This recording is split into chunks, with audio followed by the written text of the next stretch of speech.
Sherman. I know when I first saw this presentation about a month ago, I really wanted to bring it to our community because it's just filled with a ton of great tips. If every person in this room ends up going home and doing 2 to 3 of the tips that Ken's going to be talking about, it's going to be an extremely successful evening. Without further ado, I'm going to pass the baton on to my husband, Steve Friedman, who handles emergency prep with Bill Tagg up in our community. And thank you all again. This is a great turnout. We can all appreciate how important a subject matter this is. And I just wanted to quickly acknowledge Bill Tagg. Bill Tagg and myself are in the Los Trancos Woods and Vista Verde communities. Bill is right up here.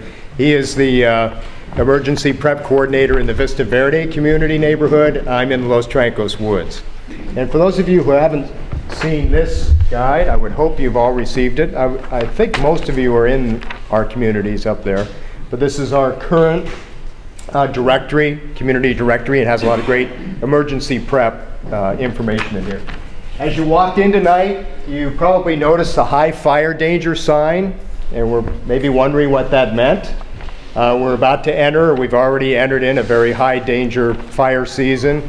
You will see these signs on days when there's a particular high alert, and this is to just pay particular attention. A lot of things you'll be learning about tonight will resonate for you and will be prompted by that sign when you see it in your neighborhood.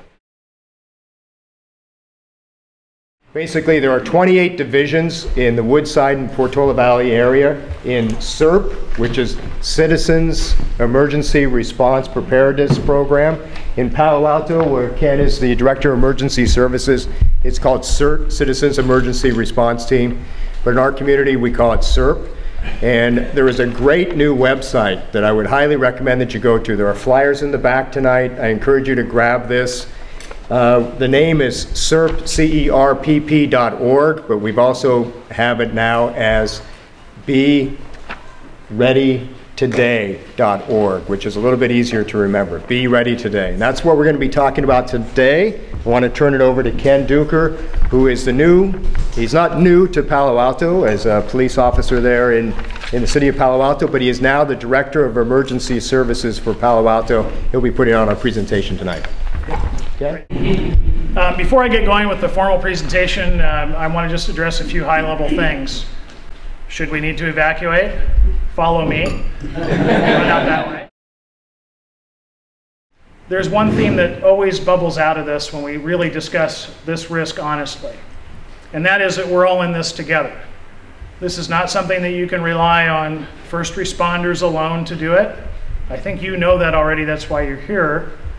And from us in the first responder community, we need to work with you. We're going to talk a little bit, since I'm with the city, about what Palo Alto is doing, and even if you might live outside the city limits, most of what we're doing in our fire plan and mitigation really does have an impact on you. There are only a very few roads, as you well know, in and out of here, and we're trying to be good neighbors and also practice what we preach. Yeah.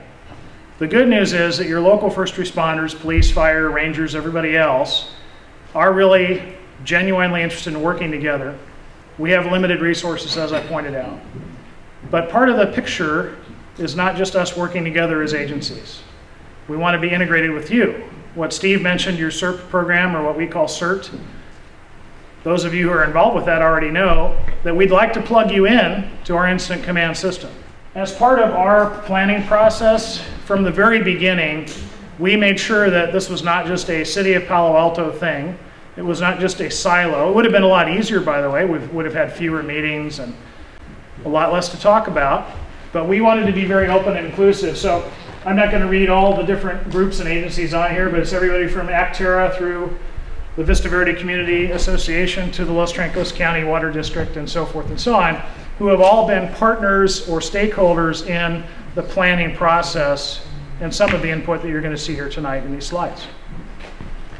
Dan Garrison, I'm the chief of the Woodside Fire Department, which is the district that covers Palo Alto, not Palo Alto, Los Trancos, partially actually, Los Trancos, Vista Verde, all the way up to Emerald Hills and all of Woodside, Portola Valley. On the back of the room, we have our battalion chief, Jerry Nobby. Jerry, you want to just raise your hand? And next to him is Captain Slaughter, firefighter Jim Laughlin, and I think we have two more guys down there. Got Marshall Hurd and Captain Tom Kasheri. And they're off of our engine aid company. Primary fire protection for down in here is Woodside Fire Protection District. Once you get out on the other side of 35, you get into unincorporated county lands, and further south, that's where we primarily serve. When there is a large fire in here, we would come in here to assist with Woodside. The supervisor ranger up at Foothills Park, so Palo Alto open space, the Foothills Raft Barrel, and the Atlantic Reserve.